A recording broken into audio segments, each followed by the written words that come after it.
नमस्कार स्टूडेंट्स, आज हम फिर से सांख्यिकी के अंदर आगे बढ़ते हुए जब हमें वर्गीकृत या समूहित बारंबारता बंटन दिया गया है तो फिर हम किस प्रकार से समांतर माध्य, माध्यिका, बहुलक ज्ञात करते हैं। तो हम एक एग्जाम्पल लेकर इन तीनों टॉपिकों को एक साथ क्लियर करने वाले हैं। आप हमारे साथ अंत तक जुड़े रहिए। तो देखिए स्टूडेंट्स, जब हम समांतर माध्य ज्ञात करेंगे तो हमें वर्ग चिन्ह या मध्यमान x चाहिए। तो हम उसको किस प्रकार से ज्ञात करते हैं। तो देखिए स्टूडेंट्स, यहाँ पर नाम से ही स्पष्ट है, जो हमें डाटा दिए हुए होंगे वो वर्गीकृत होंगे। तो यहाँ पर ऊपरी वर्ग सीमा प्लस निचली वर्ग सीमा, इन दोनों को जोड़कर 2 का अगर हम भाग लगा देंगे तो हमें वर्ग चिन्ह या मध्यमान x है वो प्राप्त हो जाएगा। उसके बाद में हम किस प्रकार से समांतर माध्य या माध्य को ज्ञात करेंगे, आगे हम एक एग्जाम्पल लेकर इस पे चर्चा करेंगे। अब देखिए स्टूडेंट्स, तीनों ही टॉपिकों के अंदर अच या आई का जिक्र होने वाला है। भूगोल प्रायोगिक परीक्षा के अंदर आपको जो वर्ग का अंतराल या वर्ग माप है वो आई से प्रेजेंट किया हुआ मिलेगा। तो देखिए स्टूडेंट्स, हम एक क्वेश्चन लेकर निम्नलिखित बारंबारता बंटन किसी शहर के 50 उपभोक्ताओं के बिजली के मासिक खर्च को दर्शाता है। इन आंकड़ों से बहुलक, माध्यक और माध्य ज्ञात कीजिए और इसकी तुलना भी कीजिए कि तीनों के जो आंसर है वो सेम आ रहे हैं या फिर अलग अलग आ रहे हैं, या इन तीनों के अंदर कितना डिफरेंस आ रहा है। तो इन सभी बातों पे हम चर्चा करेंगे।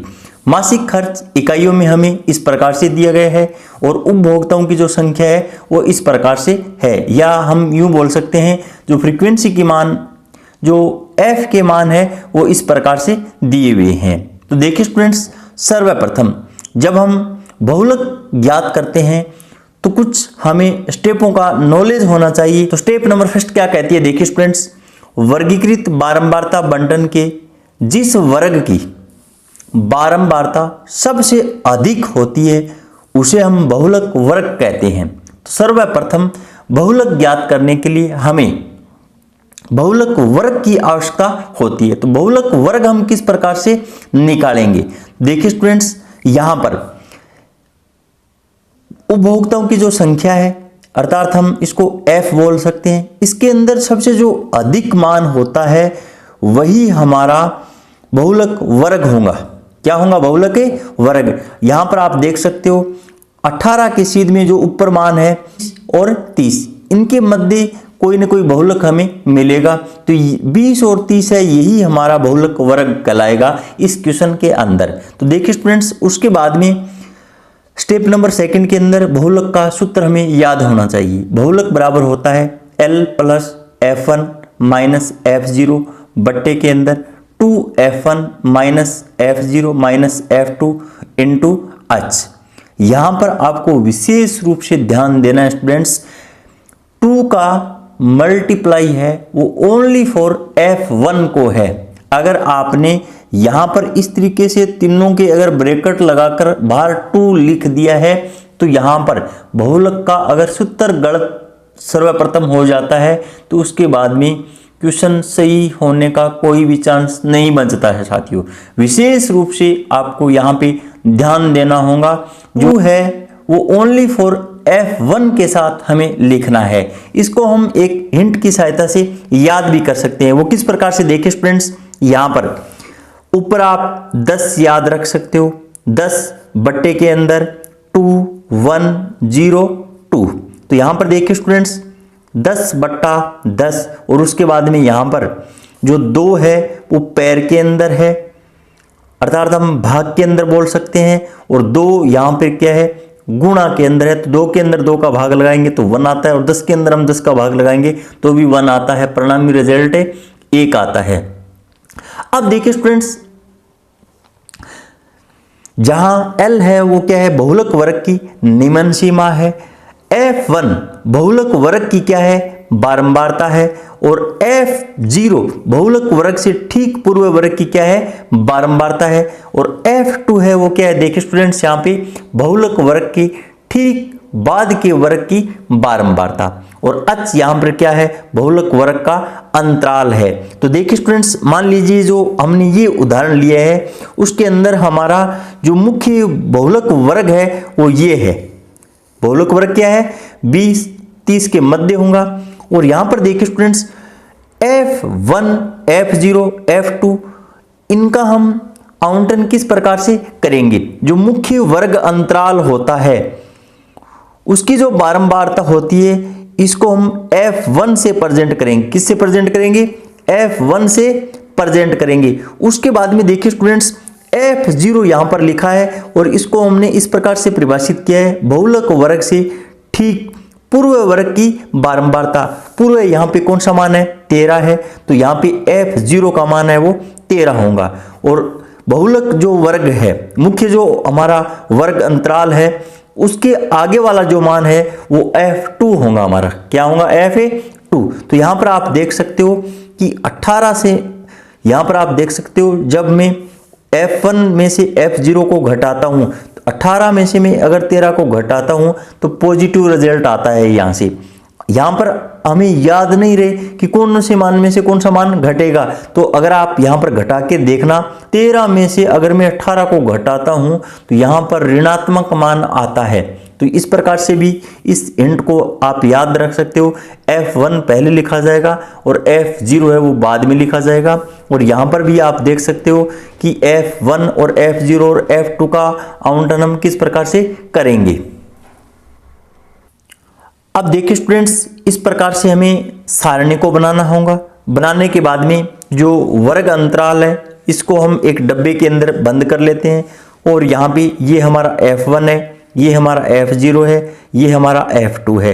यहाँ पर सभी मान निकल जाने के बाद में अब देखिए स्टूडेंट्स, L क्या होता है, जो हमारा वर्ग अंतराल है उसका जो निम्नतम मान है वो L होगा यहाँ पे। तो यहां पे L का मान कितना है, 20। और अच हम किस प्रकार से ज्ञात करते हैं, ऊपरी मान में से निम्न मान को घटाएंगे तो हमारा अच है वो निकल कर आ जाएगा।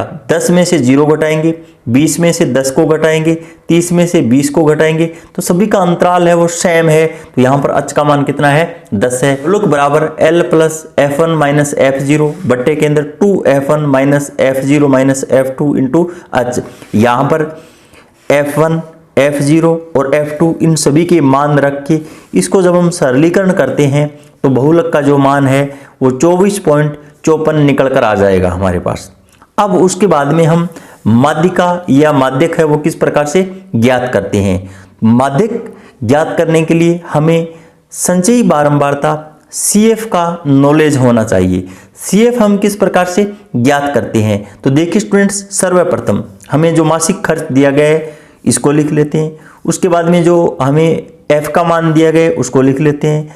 अब माध्यिका ज्ञात करने के लिए हमें CF चाहिए, तो CF हम किस प्रकार से ज्ञात करेंगे, तो देखिए स्टूडेंट्स, जो फ्रीक्वेंसी के अंदर जो पहला मान है इसको हम S2S यहां पर लिख देंगे। 3 का 3 यहां पे हम S2S लिख देते हैं। लिखने के बाद में 3 के अंदर ये मान है वो हम जोड़ देंगे। जोड़ने के बाद में जो रिजल्ट आएगा इसको हम द्वितीय स्थान पर लिख देंगे। तो 3 के अंदर 13 जोड़ेंगे तो 16 मान आ जाएगा।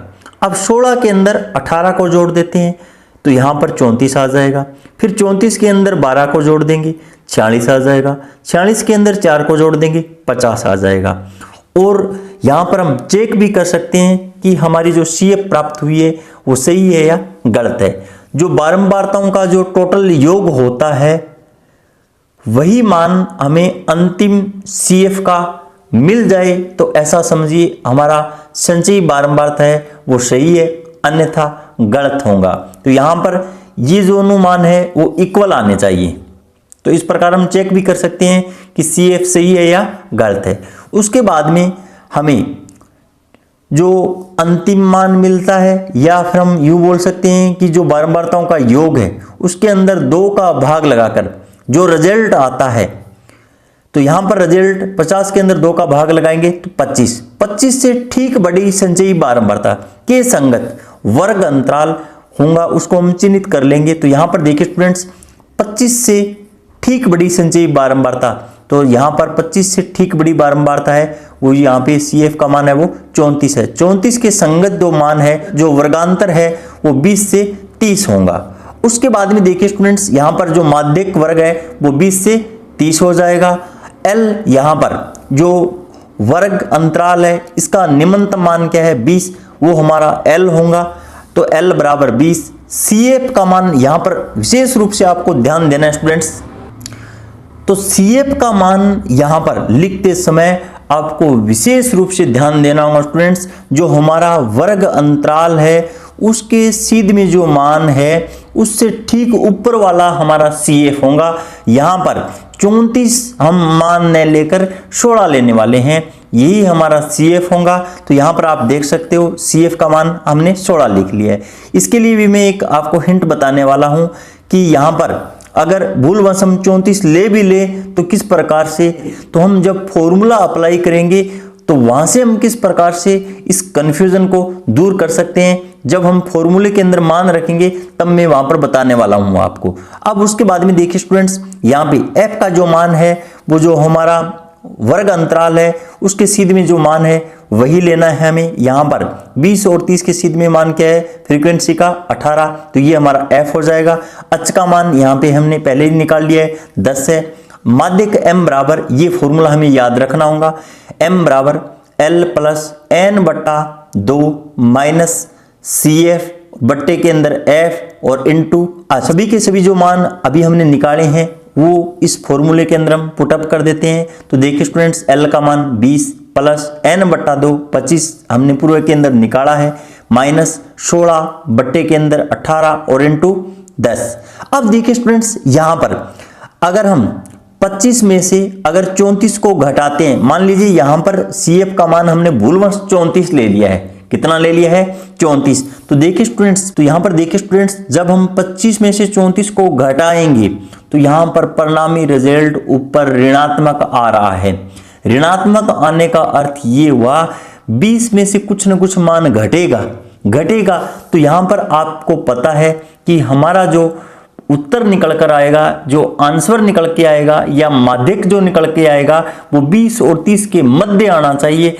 अगर 20 में से हम कुछ मान घटा देंगे तो 20 से कम उत्तर हमें मिलने वाला है, तो वहां से तो हमें करेक्ट आंसर मिलने वाला नहीं है। तो यहां से इस प्रकार आप लॉजिक लगाकर भी याद रख सकते हो इन मानों को कि हमें जो CF का मान है वो ऊपर वाला लेना है या जो वर्ग अंतराल है कि जो सीध में मान है वो लेना है। इस कंफ्यूजन को आप इस प्रकार से भी क्लियर याद रख सकते हो। तो देखिए स्टूडेंट्स, यहाँ पे इसको सरलीकरण करने पे जो माध्यिक का मान है वो 25 निकल के आएगा। बहुलक हमारा 24.54 निकल कर आया था, माध्यिक है वो 25 निकल के आया है। तो बहुलक है वो माध्यिक से कुछ न कुछ लगभग हाफ है, वो कम है साथियों। उसके बाद में अंतिम माध्य या औसत हम किस प्रकार से ज्ञात करते हैं। माध्य ज्ञात करने के लिए हमारे पास अनेक फॉर्मूले हैं। तो देखिए स्टूडेंट्स, हम किस प्रकार से ज्ञात कर सकते हैं माध्य। जब तक पर्टिकुलर किसी विधि का नाम देकर नहीं पूछा जाता है तो हम माध्य के लिए कौन सा ही मेथड उपयोग में ले सकते हैं, लेकिन जब पर्टिकुलर किसी विधि का नाम दे दिया जाए तो फिर हम उसी मेथड से उस क्वेश्चन को हल करने वाले हैं। तो यहाँ पर देखिए स्टूडेंट्स, पर मासिक खर्च है वो इस प्रकार से है। माध्य या औसत ज्ञात करने के लिए जब हमें वर्गीकृत डाटा दिया गया है और बारंबारता दे रखी है तो सर्वप्रथम हम मध्यमान x ज्ञात करते हैं। मध्यमान ज्ञात करने का एक फॉर्मूला शुरुआत के अंदर हमने देखा था कि निम्न सीमा और ऊपरी सीमा इन दोनों को जोड़कर 2 का भाग लगा दीजिए। तो 0 के अंदर 10 जोड़ेंगे 10 आ जाएगा, 10 के अंदर 2 का भाग लगाएंगे तो 5 आएगा, 10 के अंदर 20 को जोड़कर 2 का भाग लगाएंगे तो 15 आ जाएगा, 20 के अंदर 30 को जोड़कर 2 का भाग लगाएंगे तो 25 आ जाएगा, 30 के अंदर 40 को जोड़कर 2 का भाग लगाएंगे तो 35 आ जाएगा, 40 के अंदर 50 को जोड़कर 2 का भाग लगाएंगे तो 45 आ जाएगा। बारंबारता हमें दी गई है तो एक तो सामान्य सा फॉर्मूला ये हो जाएगा कि बारंबारता को मध्यमान से गुणा करके इन सभी का योग कर लेते हैं। 5 को 3 से गुणा करने पे 15, 15 को 13 से गुणा करने पे 195, 25 को 18 से गुणा करने पे 450, 35 को 12 से गुणा करने पे 420, 45 को 4 से गुणा करने पे 180। इन सभी का जब हम योग करते हैं तो 1260 आता है। और सिग्मा एफ का जो योग है वो 50 आएगा। माध्य ज्ञात करने का जो एक सूत्र पहले हमने पढ़ा है वो अवर्गीकृत डाटा के लिए था, और यहां पर सिग्मा एफ एक्स बट्टा सिग्मा एफ, इस फॉर्मूले की सहायता से भी हम माध्य ज्ञात कर सकते हैं। तो 1260 के अंदर हम 50 का भाग लगाएंगे तो 25.2 निकल कर आएगा। देखिए स्टूडेंट्स, इसी क्वेश्चन को हम कल्पित माध्य ए मानकर जब हल करते हैं, मान लीजिए हमारा कल्पित माध्य है वो 25 माना है हमने। यहाँ पर देखिए स्टूडेंट्स, जो मध्य मान होता है उसमें से हम लगभग बीच में से एक मान को उठाते हैं और उसको हम कल्पित माध्य मानते हैं। तो यहाँ पर देखिए स्टूडेंट्स, तो यहाँ पर मैंने क्या किया है, 25 को कल्पित माध्य माना है। तो यहाँ पर हम विचलन डी ज्ञात कर लेते हैं। विचलन ज्ञात करने का एक फॉर्मूला ये होता है, x में से हम a को घटा दें। तो x में से a को घटाने का अर्थ ये हुआ, 5 में से हम 25 को घटाएंगे तो यहाँ पे -20, 15 में से अगर हम 25 को घटाते हैं तो -10, 25 में से 25 को घटाएंगे तो 0, 35 में से अगर हम 25 को घटाते हैं तो 10, और 45 में से 25 को घटाएंगे तो 20। अब देखिए स्टूडेंट्स, जो हमारे पास विचलन d का मान प्राप्त हुआ है, विचलन d प्राप्त हो जाने के बाद में हम f को d से गुणा कर लेते हैं। तो यहां पर बारंबारता के अंदर पहला जो मान है वो 3 है, और विचलन d का मान -20 है, तो इसको गुणा करने पे -60 मिल जाएगा। इसी प्रकार यहाँ पे 13 को -10 से गुणा करने पे -130, और 18 को 0 से गुणा करने पे 0, और 12 को 10 से गुणा करने पे 120, 4 को 20 से गुणा करने पे, यहाँ पर इन सभी पदों का योग है वो हमें 10 प्राप्त हो जाता है। माध्य ज्ञात करने का जो एक फॉर्मूला होता है वो कल्पित माध्य की सहायता से जब हम ज्ञात करते हैं तो ये होता है माध्य x बार बराबर a plus sigma F D बट्टा सिग्मा एफ, यहाँ पर n भी हम लिख सकते हैं।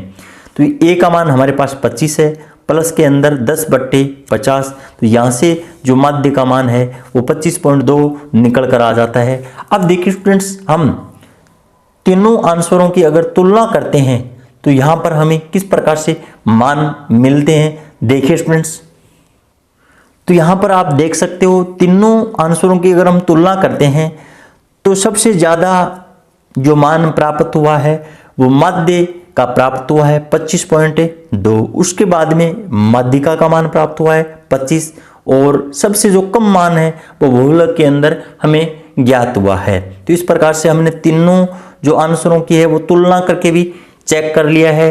एक ही क्वेश्चन के लिए अगर हम माध्य, बहुलक और माध्यिका ज्ञात करते हैं तो आंसर के अंदर किस प्रकार का अंतर है वो रहता है। मैं आशा और उम्मीद करता हूँ कि वर्गीकृत डाटा दिए हुए होने पर हम आसानी से माध्यिका, माध्य, बहुलक ज्ञात कर सकते हैं। इन्हीं शब्दों के साथ जय हिंद, जय भारत।